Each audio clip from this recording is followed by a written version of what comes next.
Welcome to our Friday study. I know it's been a while. I'm sorry, I've had a lot of things pop up, but now back to study, and I'm glad to see you here. You know, this is a little bit different. I normally don't do my Friday studies like this, but had an opportunity to do something different. Why? Well, see this Jeep Cherokee, 1992, 29 years old. My daughter drives this to and from school. And right now we are here in the school parking lot. Why? It died, stuck here. So I had to come here to try to fix it. Well, tow it, don't want to, costs too much. Prefer to come here, fix it, let her drive it home.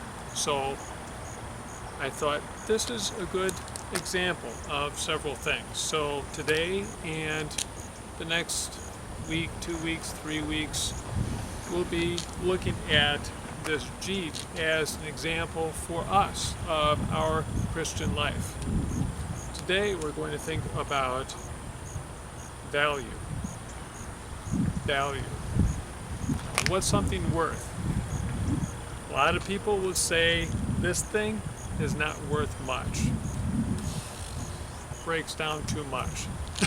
Just recently, it's had problems starting, like the last 2 or 3 months. Doesn't want to start. Check the battery. Battery is good, pretty new. Well, what about the solenoid? I replaced that. Seemed to help, worked fine for a little while, then died again. Replaced the relay. Worked for a little while, died again. Replaced the whole starter. Better now. Works for a while, died again. Now I replaced the battery cables. Now it works again. Hopefully it will keep working. But really, that shows people ask, why do you keep that? Why? It keeps breaking down, breaking down, breaking down. What's it worth? It's worth little. Get rid of it. Get something better. I bought this about 8 years ago from some good friends.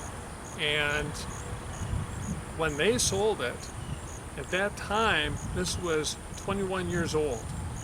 Already old, already rusty, already problems. And they were thinking about just getting rid of it for junk. Maybe if they could find someone to sell it, someone who will buy it, maybe, but probably just junk. Well, I bought it, and since then, yeah, problems, but I love this old Jeep. Love it. Now, this is a good example about value. A lot of people would say this is worth little to nothing. Well, what about life? You know, there are a lot of different opinions about life today. Some people think life is worth little. A baby inside you don't want, abort it.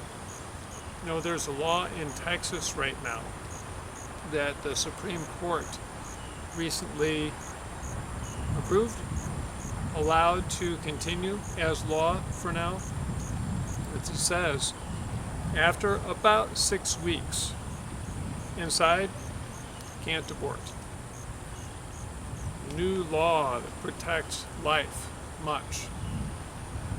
People are upset. Why? Because they say I should be able to abort if I want. That life inside, not worth much. Same, people say, you know, your life is nearing the end. You are getting close to death. Your life is not worth much. It's fine. Better go ahead and just kill yourself. Have a doctor give you medicine. You die more quickly.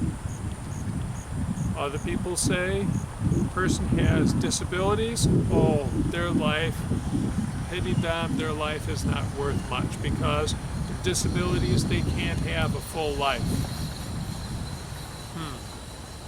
Or, what if people are poor, or their life is just hard, many troubles, problems, life not worth much.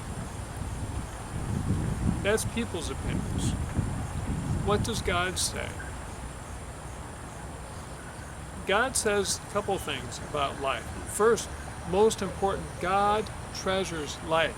He made you. God made you. He gave you all of your abilities, your life, your breath, your relationships, everything. He gave to you. And He says you are worth much. You are worth something because you are so talented, good, wonderful, smart. That's not what determines your value. No, in the Old Testament, God chose His people Israel as His precious people, right?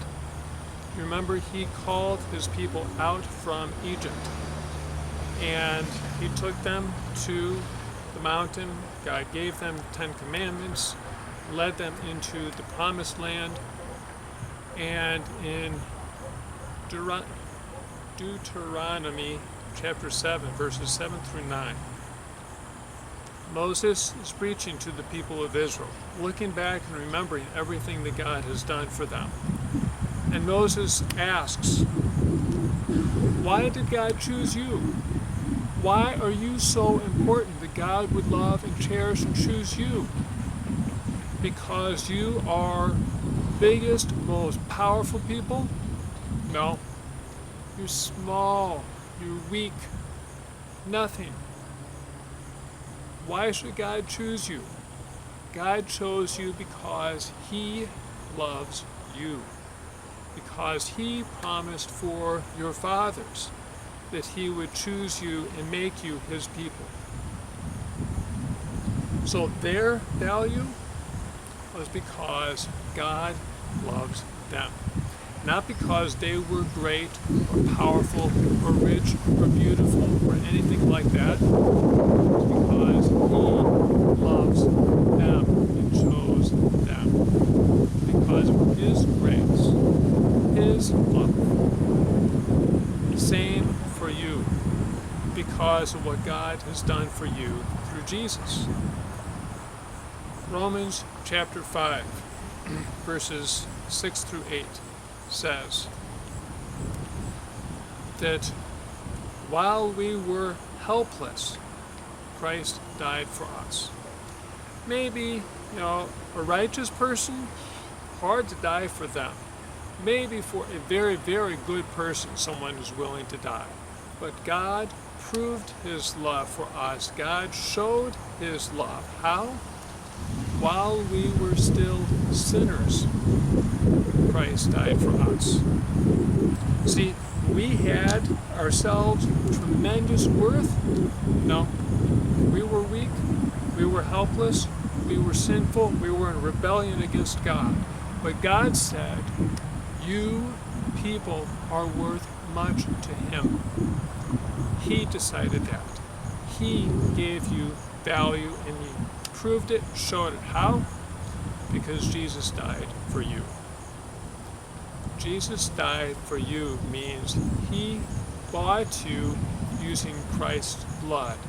That infinite value, that infinite cost, that is what you are worth. You are very valuable, precious to God. So don't let anyone diminish your value. Don't let anyone diminish other people's value and say, oh, abortion, end of life, people with disabilities, they're not worth anything. Don't let that happen. Don't let people say that. Remember, He loves you. He values you. He gave Christ for you. The street people would say, get rid of it. Not worth it. Too much trouble. not good enough. You are good enough. You are worth enough. Why? Because he said so. Because God says he loves, cherishes you in Jesus. Next week, we'll think about what that means for your life, for what you do. So until next week, God bless you. Take care of you. Your precious life with him. See you later.